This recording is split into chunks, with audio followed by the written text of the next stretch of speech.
Grabe, wow! Encashment successfully po, mga ma'am and sir. So, November 20 po.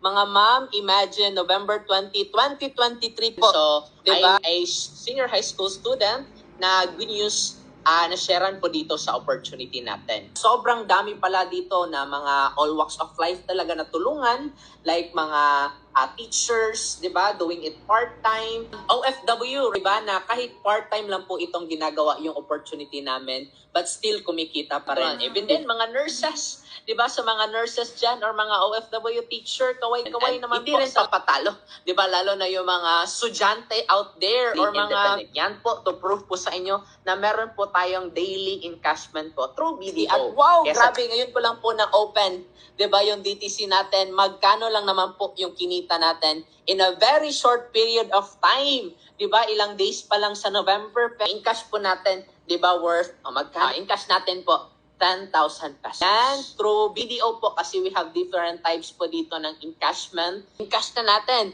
So, ayan, so proceed na. Grabe, wow! Encashment successfully po, mga ma'am and sir. So, November 20 po.